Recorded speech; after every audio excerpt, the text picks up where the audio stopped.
আসসালামু আলাইকুম। আমি জেই চিমন আসছি। আমি বর্তমানে দেশের কোটা আন্দোলন নিয়ে যে পরিস্থিতি তৈরি হয়েছে এটি নিয়ে কিছু কথা বলার জন্য। আসলে ছাত্রদের এমন আন্দোলন আমরা আগে আর কখনো দেখিনি। যাই হোক, এত সুন্দর একটি সুস্থ আন্দোলনের মাঝে যেভাবে কুকুরের মতো নির্যাতন করা হচ্ছে এবং আবু সাইদ ভাই এর মতো একজন মানুষকে সরাসরি গুলি করে হত্যা করা হয়েছে, আসলে এটির জন্য আমি তীব্র নিন্দা জানাই। উনি এভাবে এই পরিস্থিতিতে এসে প্রাণ দিতে হবে আমরা আসলে কখনো চিন্তা করি নাই। যাই হোক, ঢাকা ইউনিভার্সিটি থেকে শুরু করে এই কোটা আন্দোলন সারা দেশে যেভাবে ছড়িয়ে গেছে, এটির যদি সুষ্ঠুভাবে যদি নিয়ন্ত্রণে যদি না আনা হয় তাহলে আমরা আরও অনেক ভয়াবহ রূপ দেখতে পাব। বর্তমানে আমি সরকারকে অনুরোধ জানাবো এই জিনিসটা যেন আর বাড়তে দেওয়া না হয়, কারণ এখন আমরা যা দেখতেছি অনেক বড় বড় ইউটিউবাররা ছিল, আবার অনেক ফেস ভ্যালু এমন পার্সনরা ছিল, বিভিন্ন করোনা বন্যা ইত্যাদি জিনিসগুলো যখন হতো তারা অনেক লাইভে এসে সাহায্যের হাত বাড়াই দিতেন, বিকাশ নাম্বার, নগদ নাম্বার, এরপরে হচ্ছে বিভিন্ন ওয়েতে তারা টাকা কিভাবে তাদের কাছে যাবে, কিভাবে তারা মানুষদেরকে সাহায্য করবে, এগুলো নিয়ে অনেক পোস্ট খুব একটা দেখতাম। অনেক মানে এমন একটা জিনিস সৃষ্টি করতেছে যে আসলে ওনারা জীবন দিয়ে দিচ্ছে। তো আসলে তারা এখন কোথায়? ওই ভাইগুলো বোনগুলো এখন কোথায়?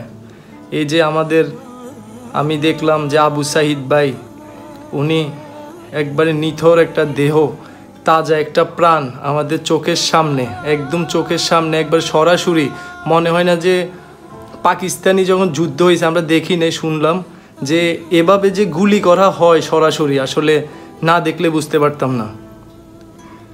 ঠিক আছে, তো আসলে এগুলো দেখার পরে এই সময়ে এসে আসলে কেমন লাগতেছে বা ওনার ফ্যামিলিটার কাছে কেমন লাগতেছে, ওনার বাবা এই যে ওনাকে যখন বাড়িতে নেওয়া হলো, ওনার বাবা যে ওনার পিছে পিছে অ্যাম্বুলেন্সের পিছে পিছে দৌড়াচ্ছিল, আসলে উনি বোঝে যে আসলে এই জিনিসটা যে কতটা দুঃখজনক আমাদের জন্য এবং কতটা লজ্জাজনক।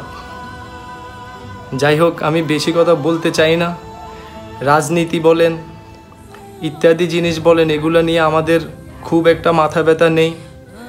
আমরা রাজনীতি করিও না, রাজনৈতিক বিষয়ে আলোচনা করতেও চাই না, অত জ্ঞানও আমাদের মাঝে নাই।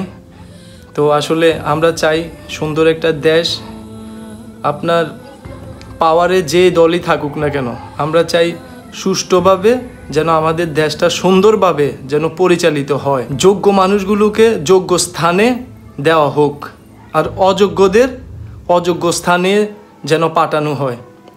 আপনার প্রত্যেকটা লেভেলে, প্রত্যেকটা জায়গায় যেভাবে আমাদের দেশে দুর্নীতিগুলো হচ্ছে, আসলে এই জিনিসগুলো দেখার মতো কেউই নেই। যাই হোক, সেজন্য আমি বলতেছি যে বর্তমানে আমাদের দেশটাকে বাঁচাতে হলে আমরা সবাই ভালোভাবে ইনশাল্লাহ সুন্দরভাবে যেন বাঁচতে পারি সামনের দিনে। আবু সাইদ ভাইয়ের মতো মানুষের যেভাবে মৃত্যু হয়েছে, আমরা এরকম মৃত্যু আমরা দেখতে চাই না। যাই হোক, আমরা এই জিনিসটাকে আর যেন বাড়তে দেওয়া না হয় আমি সরকারের প্রতি অনুরোধ জানাবো।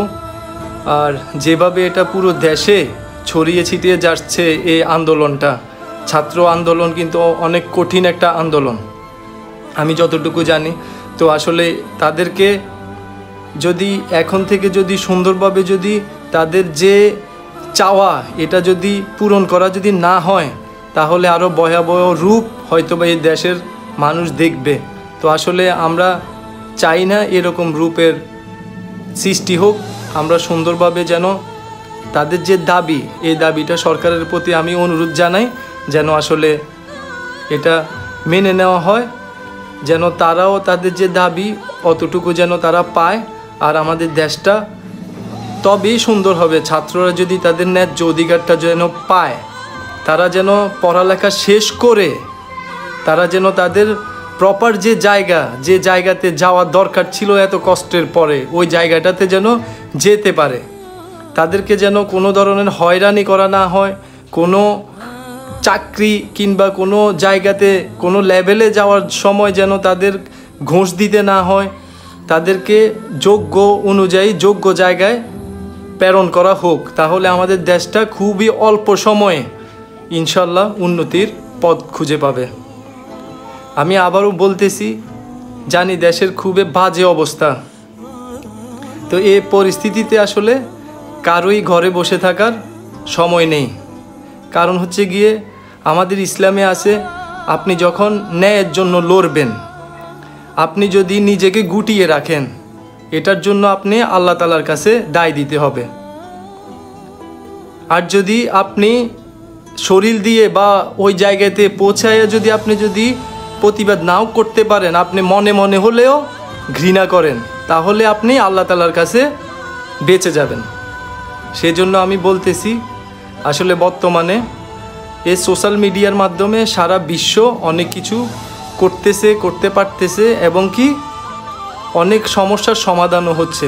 ইনশাল্লাহ আমি আশা করতেছি আমার এই ভিডিওটাও দেখার পরে মাননীয় প্রধানমন্ত্রী আপনিও এই জিনিসটার একটা সুস্থ সুন্দর ফয়সালা দিবেন ইনশাল্লাহ।